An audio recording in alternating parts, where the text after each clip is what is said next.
There's something strange about coming here at night. There's something strange about a moonlit night.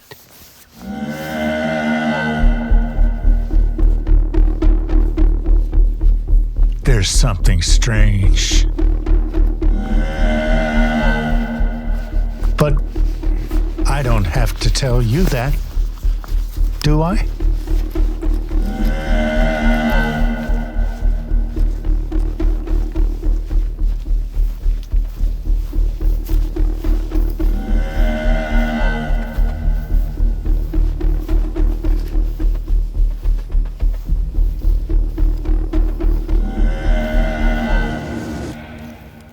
Are we gathered here together then, within some sort of spiritual vortex? Because scientifically speaking, that's not really possible, is it?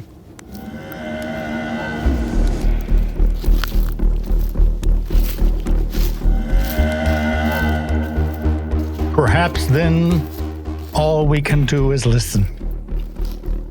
But for what? The impossible? I mean, scientifically speaking, I can't hear what you hear. So the mind, it's the mind that wanders. Early on, they scolded us to pay attention. But for the moment, allow yourself to wander while we descend into the looming shadows. What is it? What do you hear?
Starting date, Monday, May 5th, 2008, at 1 hour 7 minutes and 17 seconds p.m.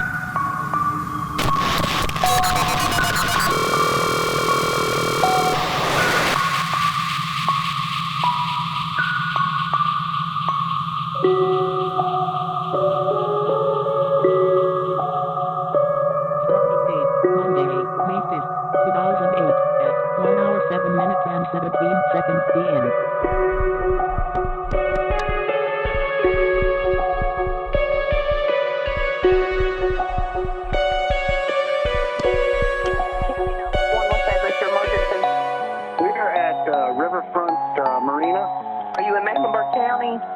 This is Gaston County. Okay, and what's the address that you're at? This is Gaston. What's the address we're at? Alright, where's this at, kid? 1000 Marina View Drive.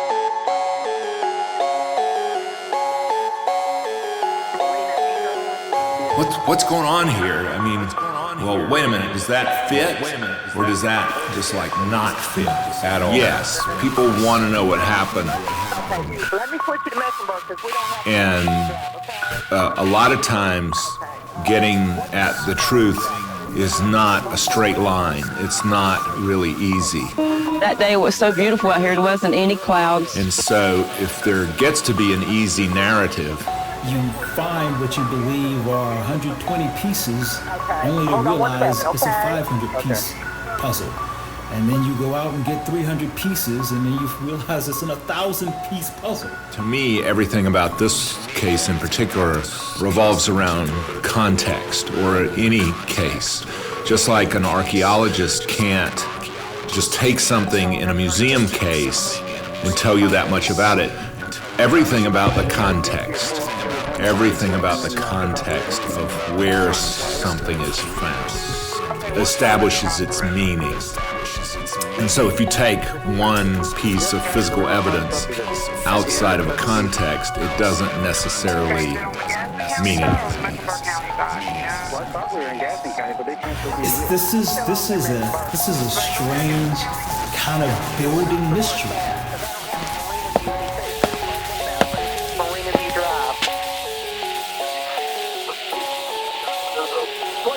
Right where Tuckasegee dead end was. Okay. Tuckasegee? Yes. Hold on one second. What runs into Tuckasegee? Your road? You know, we're being told a little fairy tale in which some people are devils and some people are angels, right?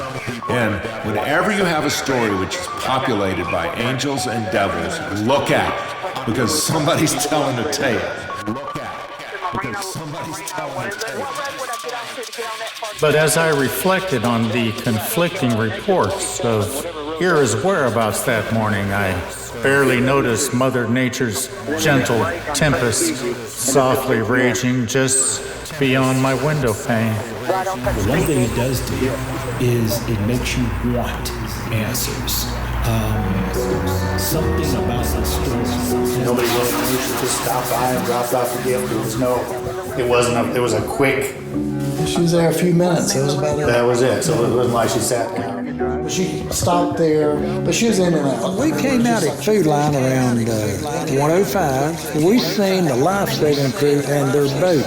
Well, I told my brother, I said, well, somebody else has got drowned. I said, they heading that way. Because about 6 months were there at the time, and I can't remember if Ford was there or not. Was he an employee? No, he's a professor. Oh, okay. I don't know.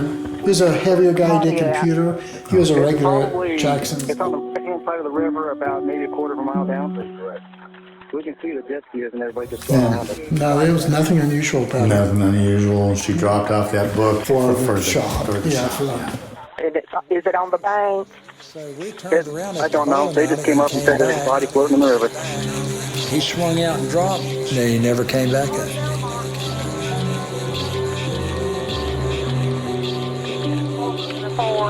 Okay, and you said it was a jet skier found it? Yeah, right now there's a jet ski down there because and it was another just, boat. there's no reason I thought, like I said, it wasn't, Okay, we're sure life is that good, finished, a test, and Yeah, they just doing said they found a this. body floating in the river. Okay, back to sir. Chapel Hill We'll go some? down there after, okay? Got that instruction. Took her groceries home. We went to his house and got his little four-wheel drive Jeep. And that's when we headed down to the river, to our fishing hole. That's where we seen the tire tracks through the grass going down that hill. We didn't follow those. We went on down to the fishing spot. And that's where we met a young man in a white SUV, and that he introduced himself as Mark Carver. The one that done it's still out there, and he's getting away with murder. He was standing behind his SUV fishing, watching his fishing rods. But I believe there's evil in the world. There's evil people, and 50, 60 foot from the edge of the water in the shade, and he was there in the shade. The places you go, you're on alert, because there could be bad things that happen at that spot. Right. Well, she had no reason to think that. I would have no reason to think that. But evil doesn't always announce itself. So still, when you see someone that innocent, taken by it, that's the hard part. That's the hard part. That's the hard part. That's the hard part. That's the hard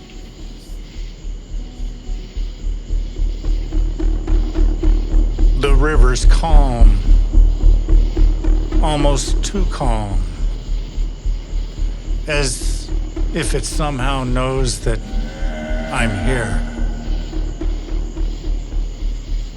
How dare I disturb her? For the natives believe she possessed a soul, a spirit, if you will. And sitting on the banks right now, I wonder, what would she say if she could speak? If she indeed possessed a spirit and a soul? What would she say if she so desired? Perhaps at this very moment, however, she commands silence. She commands stillness in observance of her majesty. Then, and only then, might she speak. But what would she say to you? What would she say to me?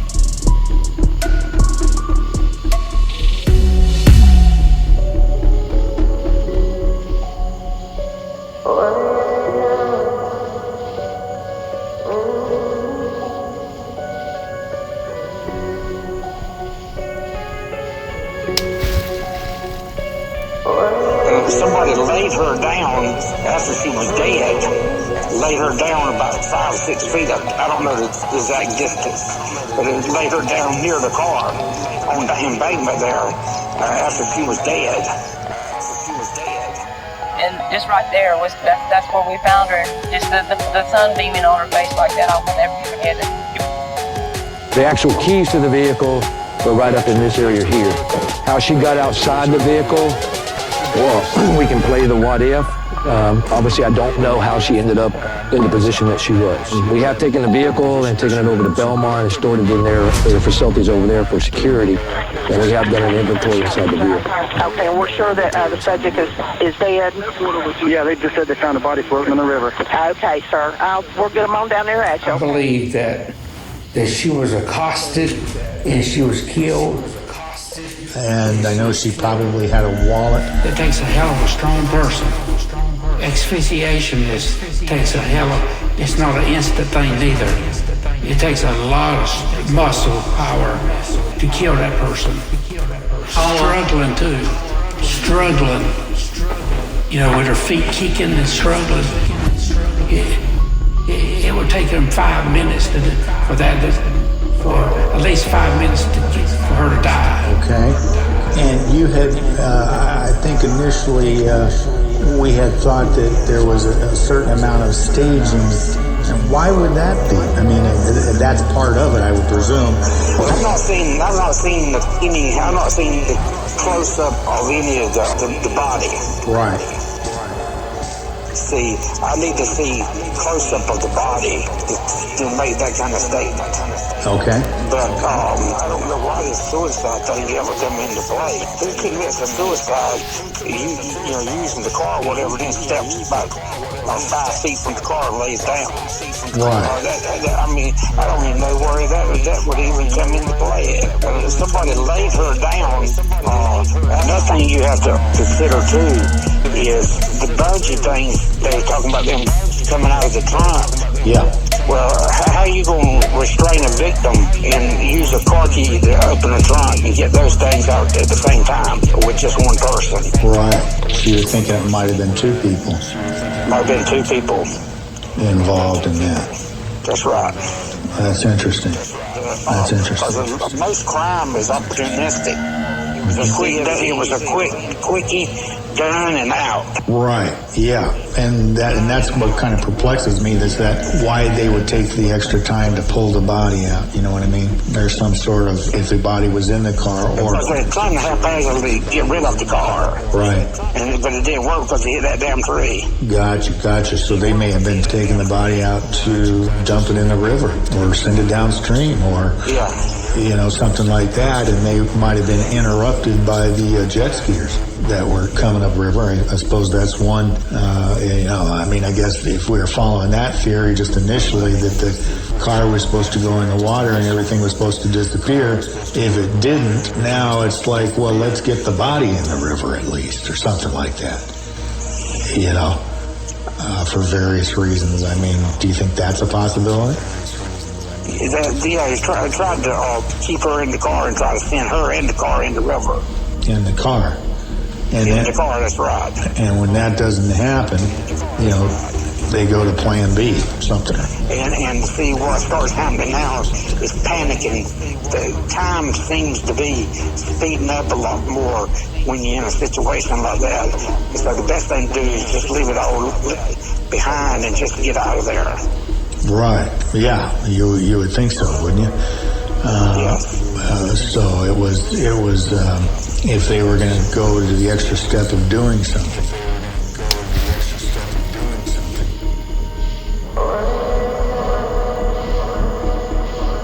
Someone was buckled into the driver's seat of Ira Yarmolenko's car when it went down an embankment toward the Catawba River. That's where she was found dead, and WCNC's Glenn Counts is live now in Mount Holly with more on this tonight. Glenn?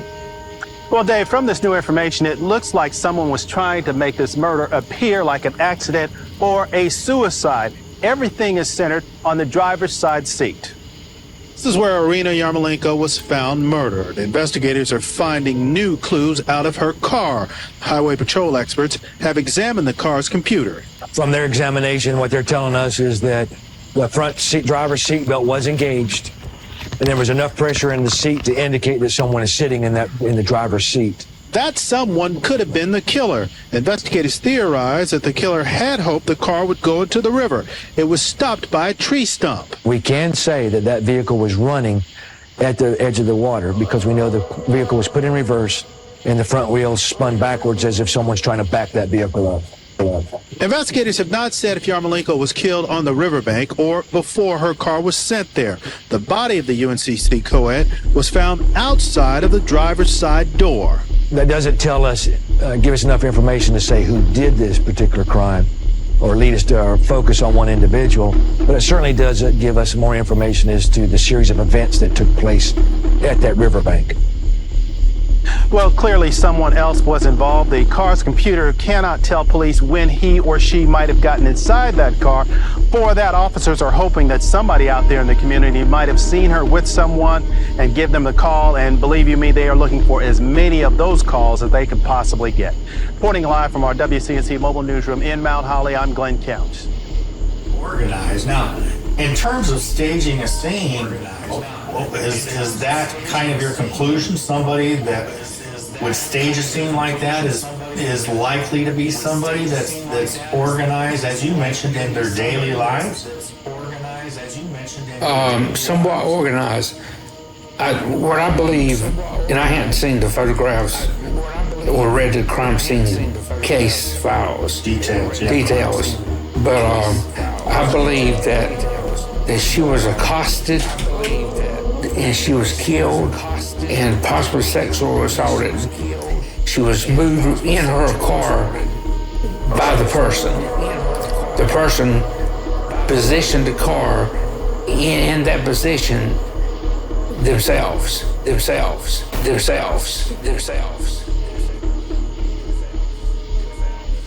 Flowers drape the cross, and on top sits a solar-powered light, so the memorial will be visible at all times. So many questions remain unanswered in this case, like how Ira and her killer ended up in this remote part of Gaston County. The car was found rested up against this stump with 2 doors open. Ira's body was found outside where this cross now sits. The car keys were found further up the hill. The lack of answers frustrates Ira's close friends and complete strangers who have been drawn to the case. While the search for her killer continues, Ira will not be forgotten. This reminder will be visible day and night along the Catawba River. In Gaston County, John Nicely, Fox News. Well, Sonny, I can tell you this, that police tell me they're not ruling anything out at this point, and they don't know if Irina's trouble started in the UNCC area, but they do say she was killed along the Catawba and not here around campus. And the fact is that she started one place and then she found her way to another place and no one knows why or how. 1:15 p.m., a jet skier finds Yarmolenko's body next to her car along the Catawba River. Another piece is whether Yarmolenko came here on her own, if she encountered someone after arriving, or if she was forced here. Friends say she knew people in Gaston County, but didn't mention coming here. And that's what a lot of people are just trying to figure out, because they don't know what could have happened to her. Yet another piece, her car down a steep embankment and this open door. Investigators say she did not fall out of it. That leaves getting out on her own or getting pushed. Police aren't saying if they found evidence of another person in the car. They hope people who either saw her or her car at that time frame can put the rest of this puzzle together. Police, well, they're still waiting for autopsy results before they release just exactly how she died. We're live now tonight in Charlotte with the Mobile Newsroom. Now, whether they drove that vehicle down there, I can't tell you that. If they pulled her out of the vehicle, I can't tell you that either. Simply because I do not know. But I know someone caused her death, and that's who we're trying to find. Her feet are down at this end, and her head is up where your feet are, right here. So the vehicle is actually sitting right here with the driver's door open and the back door open. The tree stump right there, straight down, is what her vehicle actually hit. And there, we do still have some questions about that, whether it was under power when it went down through there. Obviously, when it's sitting at the stump, it is under power because the front wheels are spinning. I'm not going to try to explain why the front wheels were spinning. All we know is that they were spinning. So that's how our investigation is proceeding. When you say someone did that to her, can you kind of explain someone drove? Someone caused her death. It was Dr. Godwin who first agreed to assist in this reinvestigation in order to profile a murderer.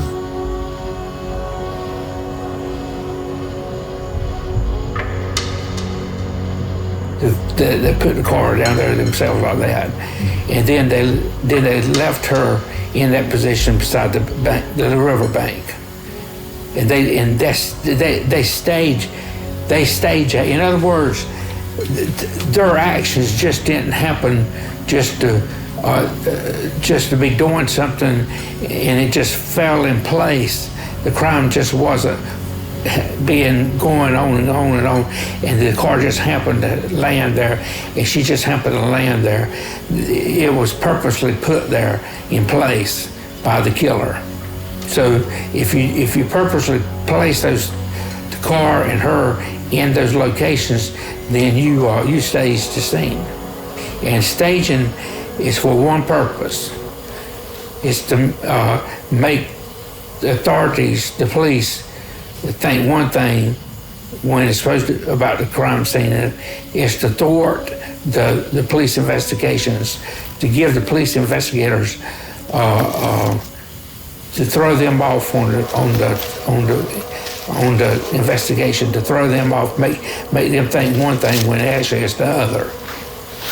And I think you mentioned that they may have successfully done that. You know, of course, I've been down to the crime scene, but it's no path. It's not a pleasant path. It's not like some kind of path that you would walk down to go have a nice view of the river. I mean, you're talking about a steep grade with, rocks and gravel and hard terrain with vegetation that's full of thorns and, insects and spider webs and all over the place. So, and keep in mind, she's got essentially a pullover dress on that goes down to the top of her knees. Okay, so the idea that she would be up there in that terrain, all she had on was tennis shoes I don't even think she had any socks on. That's just how thick the vegetation is there. So is that the only way in there? Well, that's an interesting question. There was actually this right-of-way started in one straight line, but there was a couple branches off of it. Unless you came by boat, of course. Now the jet skiers, the jet skiers were the ones that, there's a car that's gone down the embankment. They said they called 911. There's a car that's gone down the embankment, and there's a body laying. She drove there, didn't she? Well, that's one thing. They have her on camera at the YMCA driving into the parking lot and they've got a picture of her driving out of the parking lot. And then as she's driving out of the parking lot, it looks like she's headed directly to the subdivision that's being built, which would be the pathway that she took to eventually wind up down the river. So she drove through, the car went through the river, right? Yeah. So she didn't have to go through that terrain.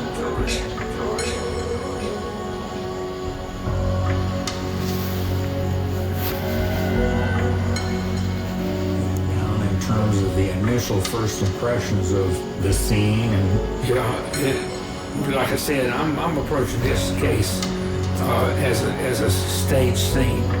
So the majority of what I'm going to be talking about is definitions of stage scenes, the psychology behind stage scenes, aspect of stage scenes, and what the benefit of stage scenes like this can do to throw off police investigations. This is a stage scene, but everything that a perpetrator does at a scene is not staged. Some people, there are a couple people who've written several publications about staging a scene, and some of them treat anything that a perpetrator does at a scene is staged. That's not true. It has to be purposely done to throw off police investigations. So, and that's the difference. It has to be purposely done. And what sense did the district attorney in this case?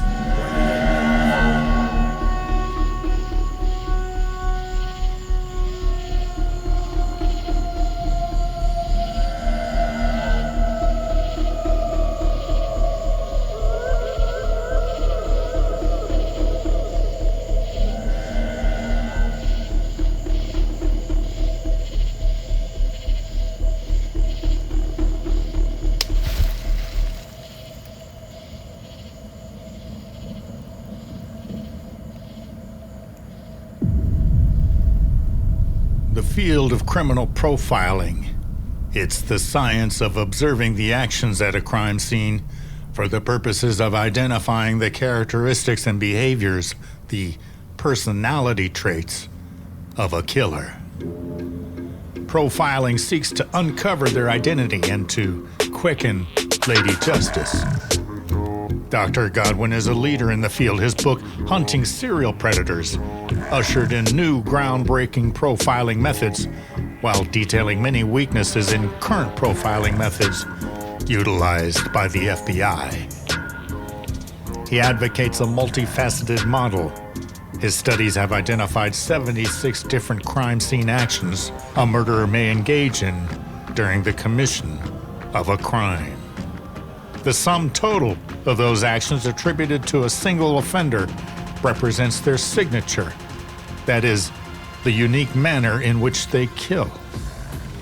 Their signature, Godwin maintains, will be present in their first murder as well as their last, and it's for this reason that his model can be utilized in all homicides, not just serial murders. Was the victim found fully dressed or nude? What was the state of the victim's shoes? Were personal items of her stolen? Was the body openly displayed, meaning not hidden by trees or brush?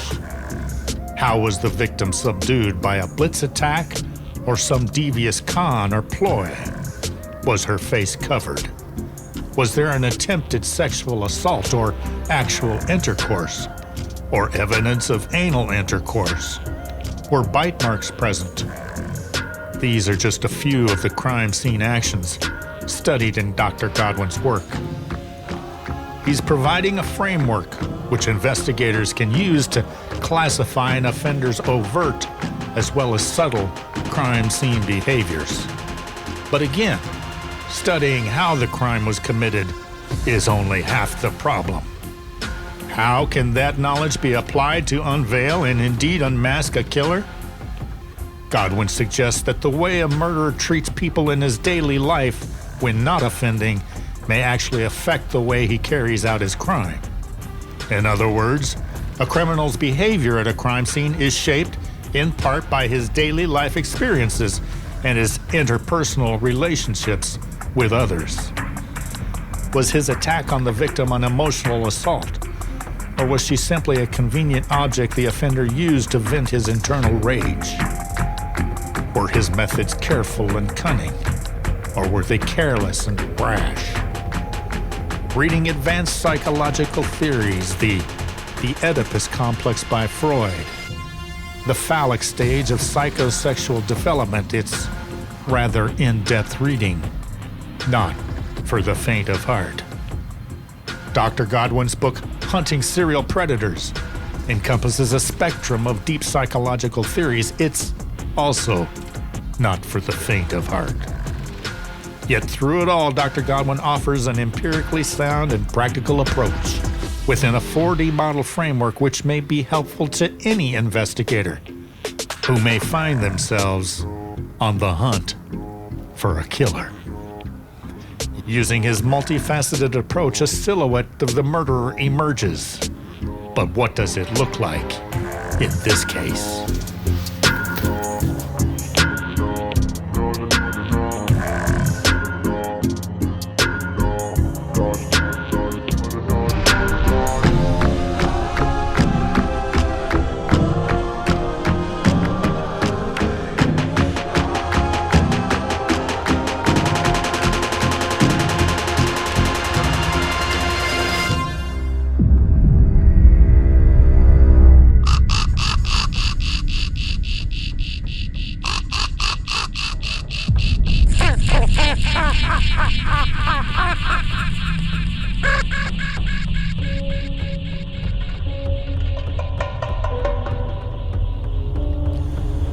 Once upon a midnight dreary, while I pondered weak and weary o'er many quaint and curious volumes of forgotten lore, while I nodded, nearly napping, suddenly there came a tapping, as if someone gently rapping at my chamber door. It's just some visitor, I thought, tapping at my chamber door, just some visitor. Nothing more. Then distinctly I remembered it was a bleak December, and each separate dying ember cast a ghost upon the floor. I sat longing for tomorrow while I longed to borrow books that held no sorrow never felt before. The rare and radiant maiden angels now have spoken for, speaks in only whispers now, forevermore. My gaze drifted into darkness, drifted just outside my window, and the silken, sad, uncertain rustling of each purple curtain thrilled me and filled me with terrors never felt before. So that now, to stop the beating of my heart, I stood repeating, it's just some visitor seeking entrance at my chamber door. Some late night visitor begging entrance to my chamber door. That's all I thought. Nothing more.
What you envision then is that the perpetrator's somewhat disorganized in that sense. Insinuates this is disorganized in his other daily activities too. Lack of education, menial work, unemployment. So that dictates other type of things in his life also. That's the person who committed opportunistic type crime. There's two types that might fit that. That might be one that she may know that got into a heated debate, heated argument, and it got out of hand, and he killed her. Or it could be a stranger, a juvenile, that's part of that Charlotte crime-ridden area, and a juvenile, or somebody that's 21 or 22 that's got a lengthy juvenile record, that's streetwise with crime, that's just walking the area and took advantage of because most crime is opportunistic. And that deep woods and down there with that single girl, that was a vulnerable victim, let me tell you. And so you take that, and I'm more leaning toward, you got a juvenile, 21 or 22, that attacked her down there. And they didn't bring anything with him to commit the crime because of opportunistic and stuff. So that means that he's streetwise. He's got a crime experience.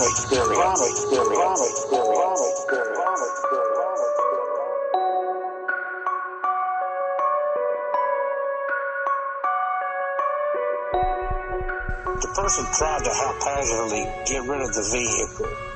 Okay. And I've not seen the close-up of any of the body. See, I need to see close-up of the body.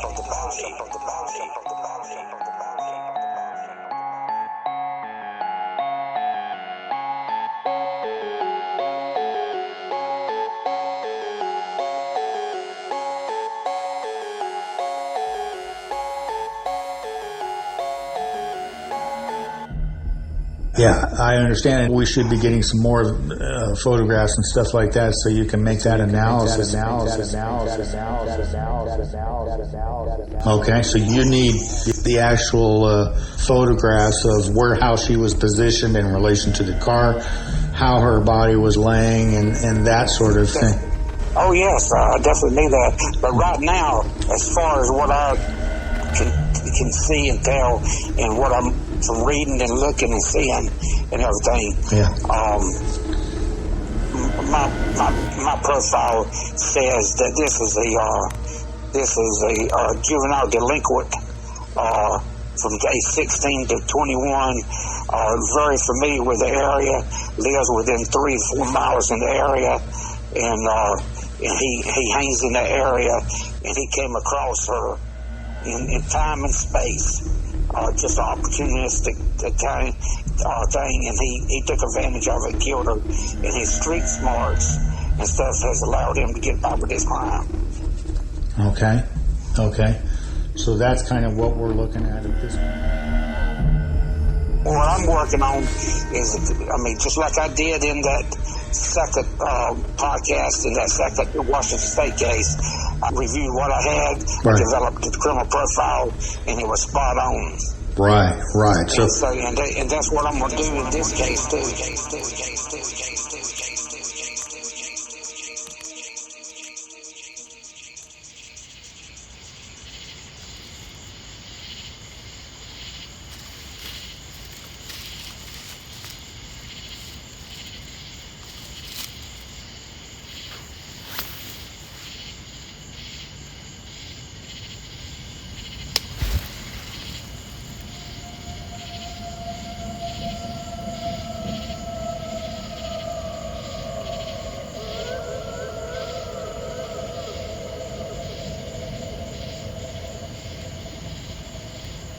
A preliminary profile emerges, based solely upon information available online when Dr. Godwin was first contacted. The ligatures wrapped around her neck were items that were not brought to the scene by the killer, but obtained from Ira herself. The drawstring on her hoodie the bungee cords in her trunk.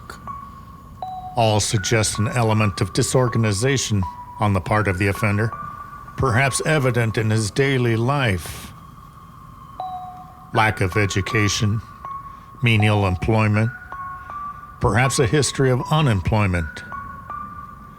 It's a crime of opportunity, possibly involved in a heated argument with someone she may have known, or a stranger, a juvenile, walking the area, or someone 21 to 22 years old with a lengthy criminal record, streetwise with crime.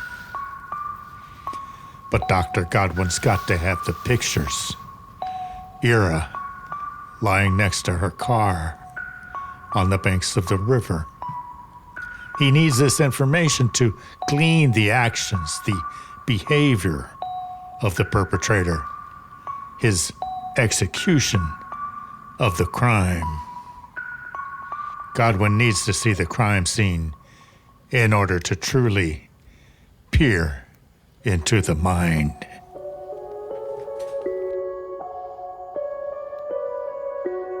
You don't have the autopsy photos, do you? No, they're not public record.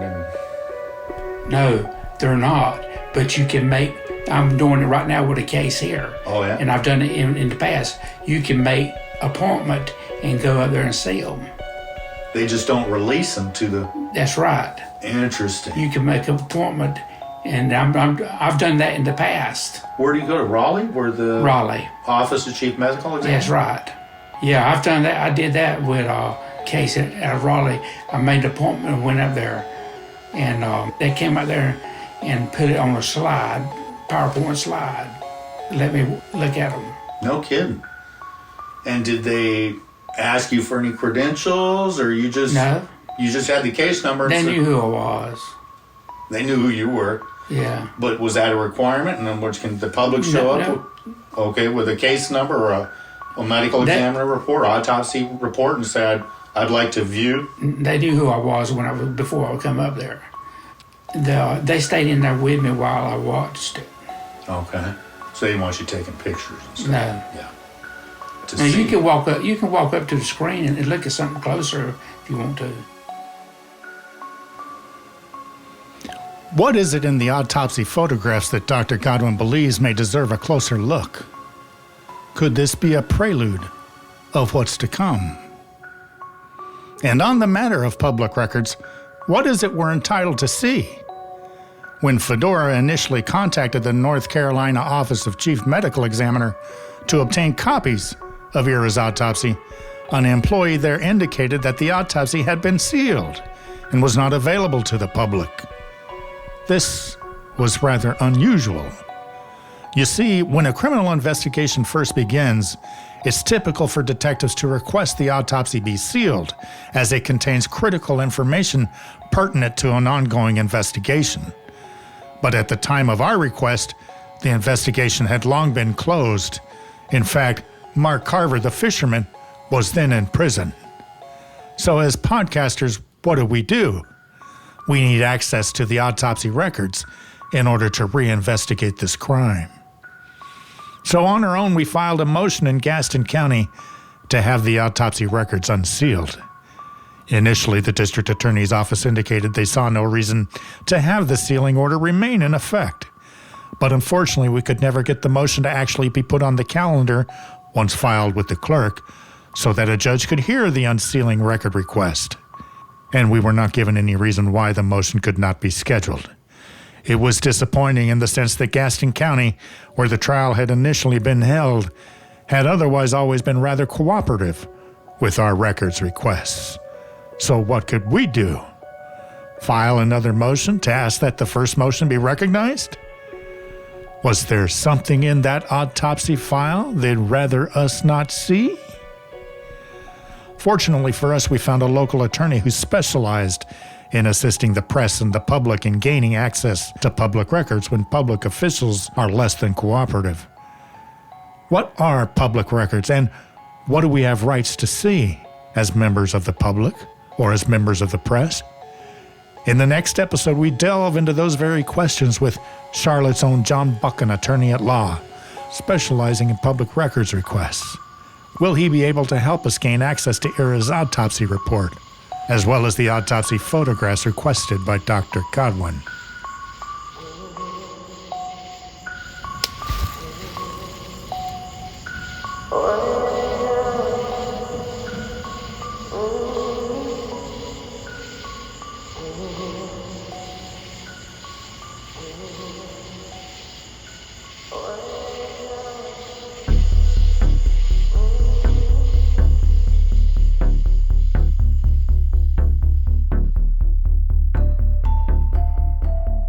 There she is again, standing at the bank counter at 10:21 a.m.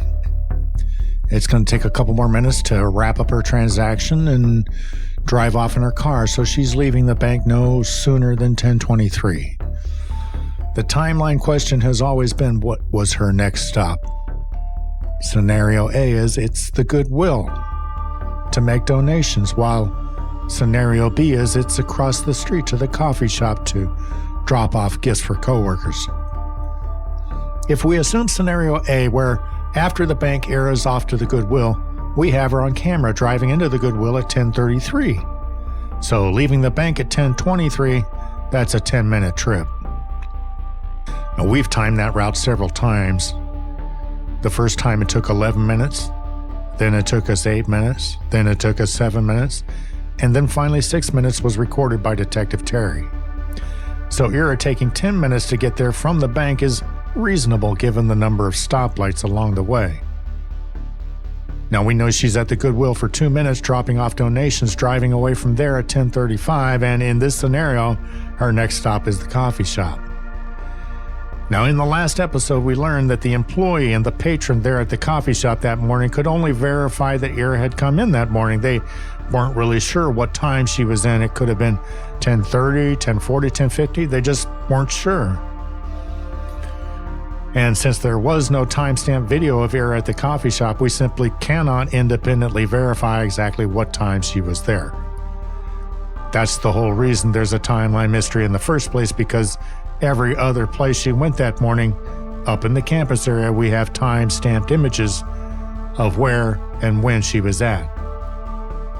It's not knowing precisely what time she was at the coffee shop that presents the mystery when we try to recreate Ira's last steps. Now, before we proceed, let's keep something in mind. And that is, you'll recall that the bank and the coffee shop are right across the street from each other. So the travel times mentioned previously from the bank to the Goodwill also applies to the travel times between the Goodwill and the coffee shop, since it's the same route. That's an important point. But let's continue under scenario A. Again, the bank to the Goodwill, then the coffee shop. Based upon what we've discussed so far, there's nothing to indicate that scenario A is not possible. She leaves the bank at 10:23, takes 10 minutes to get to the Goodwill, then proceeds to the coffee shop where we don't know when she arrives. That's possible. So as of yet, we cannot rule out scenario A as a timeline. But we can make an important observation about it. We can deduce that the earliest possible time that Ira could have arrived at the coffee shop from the Goodwill would have been 10:41. And that's because she leaves the Goodwill at 10:35, and the fastest travel time ever recorded from there to the coffee shop was the 6 minutes recorded by Detective Terry. So now that has her arriving at the coffee shop at the earliest possible time of 10:41, and then she'd have to park, walk in, spend the brief couple minutes there that we know she did, and then leaves the coffee shop no earlier than 10:45 for all practical purposes. So our analysis of scenario A at this point indicates that we cannot rule it out. It is an entirely possible timeline as of yet, and we can deduce under scenario A that after leaving the Goodwill, Ira could have only arrived at the coffee shop no sooner than 10:41. And could have left no earlier than 10:45. These are important points to keep in mind as we continue our analysis of scenario A. But now let's turn our attention first to scenario B, which is, you'll recall, instead of driving to the Goodwill after the bank, Ira drives across the street to the coffee shop. Under this scenario, she's leaving the bank again at 10:23, which means she's arriving at the coffee shop at 10:24, 10:25. She spends a couple minutes there that we know she did, dropping off a gift, which means she's leaving the coffee shop at approximately 10:27-ish. Heading next, of course, to the Goodwill, arriving there at the known time of 10:33, taking 6 minutes to get there from the coffee shop. Again, the fastest travel time recorded between those two locations. So once again, based upon the knowns and the unknowns, scenario B as well cannot be ruled out. It is also entirely possible. So in summary, let us recap what we know about Ira's final footsteps that morning so far. We know what time she was at the bank, we know what time she was at the Goodwill, and we know the travel time between the bank/coffee shop area and the Goodwill. But unfortunately, it appears that even with all that we do know, we simply cannot definitively conclude whether Ira's timeline up around the campus area that morning was either scenario A or scenario B. At this point, either scenario is possible. So given that, now let's turn our attention to Ira's movements after she leaves the campus area under the two scenarios. Scenario A again, bank to the Goodwill, then finally the coffee shop. Leaves the bank 10:23, leaves the Goodwill at 10:35, arrives at the coffee shop no earlier than 10:41, as pointed out earlier, where she'd have to park, walk in, spend a couple minutes there, and could not have possibly left the coffee shop earlier than 10:45 for all practical purposes. Now after that, all the way across town by the river, she's captured pulling into the YMCA parking lot 24 minutes later at 11:09. Now it took us 26 minutes to get there, and it's mostly over freeway, so she traveled there 2 minutes faster than we did.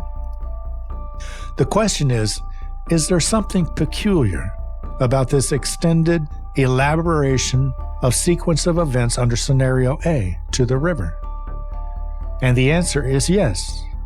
You see, she's got no time to stop any other place between the bank, the Goodwill, the coffee shop, and the YMCA by the river. It's a very tight timeline.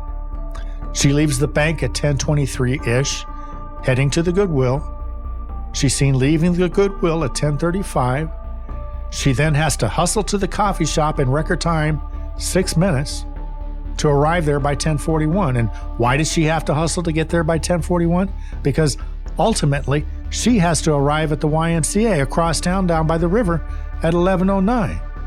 So after arriving at the coffee shop at 10:41, she's only got 3 or 4 minutes to park, walk in, chit-chat a bit, drop off a gift, to be able to leave there by 10:45 and then drive all the way across town to the YMCA, also in record time, 24 minutes, to be captured there driving into the parking lot at 11:09.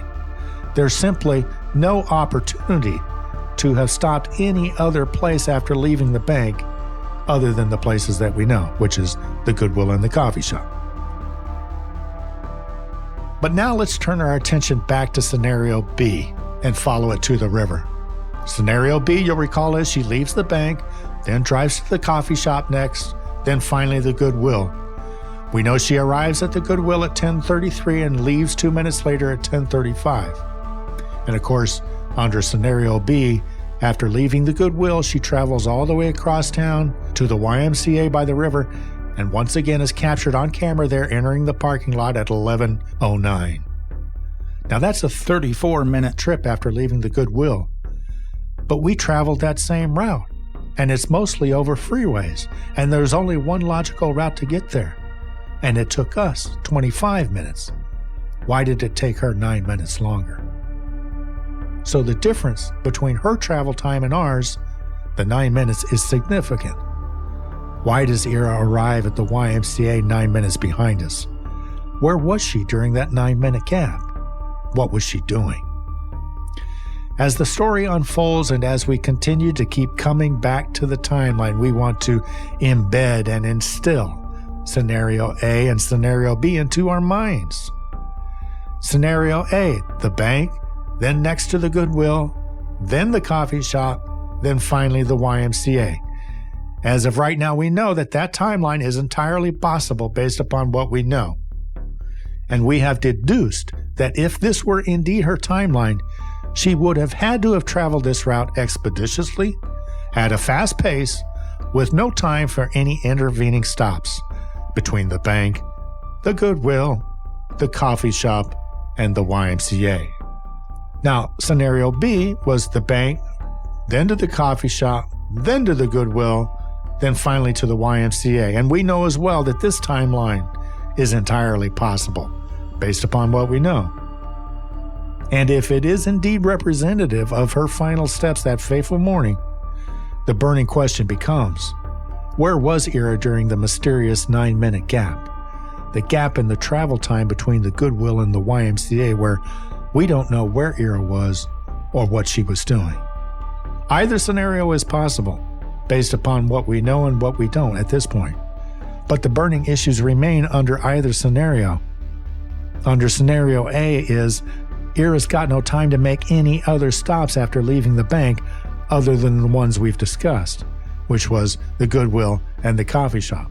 While in scenario B, she does, but we're left wondering, did she make another stop somewhere? Because there's a mysterious 9-minute gap, a gap in the travel time between the Goodwill and the YMCA by the river, where we don't know where she was or what she was doing.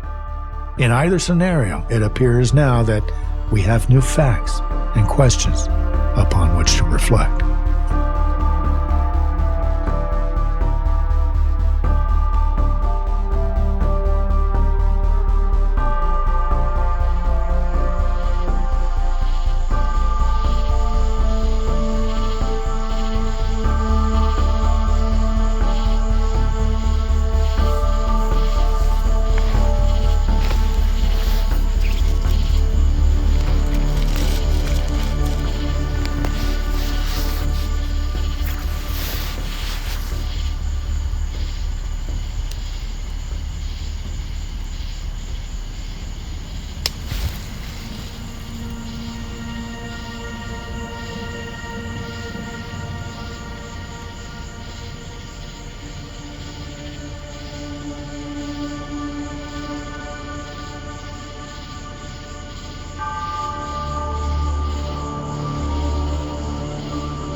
Dr. Godwin. Come on in, man. How we doing? All right. Good to see you. All right. Good to see you, man. All right. How you feeling? Been doing all right. Yeah? Yeah. We can sit and chat and then we can go get something to eat later, okay? Yeah, that sounds good. Okay. Maybe what I should do is get my files and that sort of stuff, bring that in. Okay, let me get that.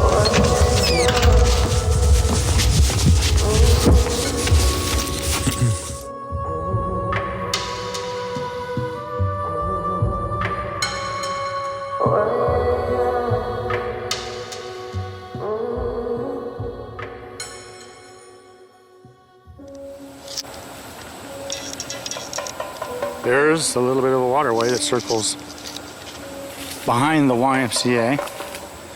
And when we look at the maps later on, we'll be able to marry up these areas. But as you can see here, we're starting to get into the woods, and you know, it's rough terrain back here. The waterway that goes back behind the Y is right here, okay? And it goes back behind the Y. It goes right down to the river where Mark Carver and your Castle were fishing. So we're just making our way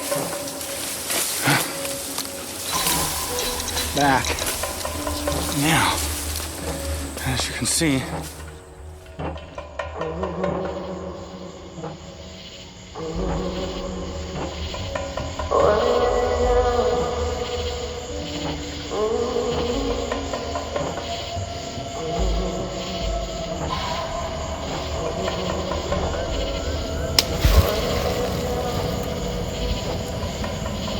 alone again here. The conversation of the second in-person meeting with Dr. Godwin seems to somehow echo across the water or bounce off imaginary canyon walls.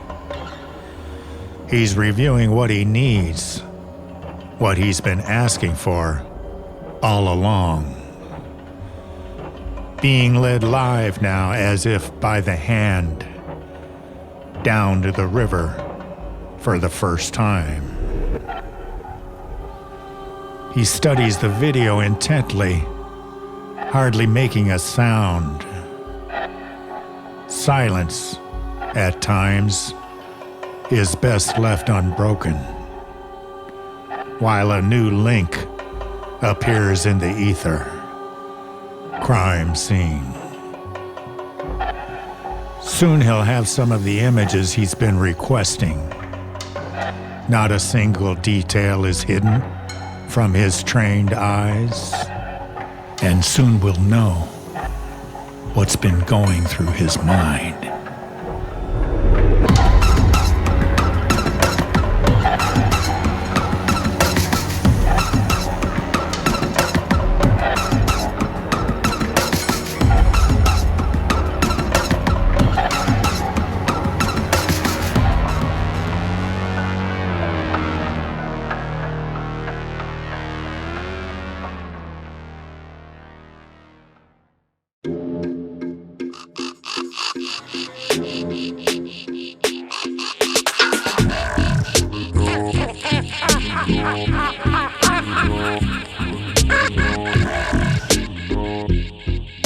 My soul grew stronger, and without hesitating any longer, I said, "Sir, or Madame, it's your forgiveness I implore. You see, I was just napping when you came so gently rapping. Faintly you came tapping on my chamber door. In fact, I scarcely heard you, so I gently opened wide the door, but was greeted by only darkness and nothing more."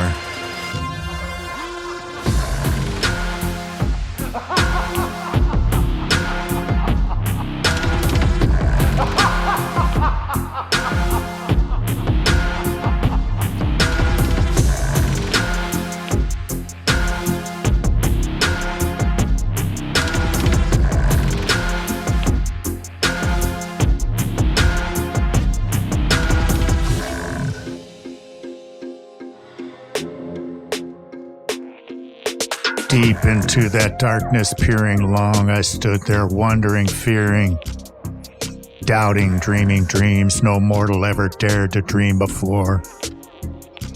But the silence was unbroken, and the stillness gave no token. Was that a whisper softly spoken, uttering that word once more? Was that an echo softly murmuring, just one step, but not one step more?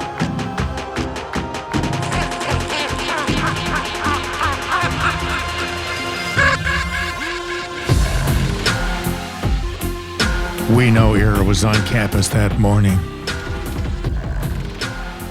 before she went to the bank. Remember? And another thing, what would she have been doing down by the river, if indeed she intended to be there? Can we peer into the soul of history, lift the veil of time, summon spirits from across the water, search the southern skies? The hourglass, it's empty now. We walk barefoot through the sand. All the elders gathered round now to see what's in our hands. Silence now begins to fall, like snowflakes all around. Mysteries have a way of hardly making even a sound. Spring's last breath falls on summer dreams. Awake in time for fall. Secrets have a way of speaking as we all merry-go-round.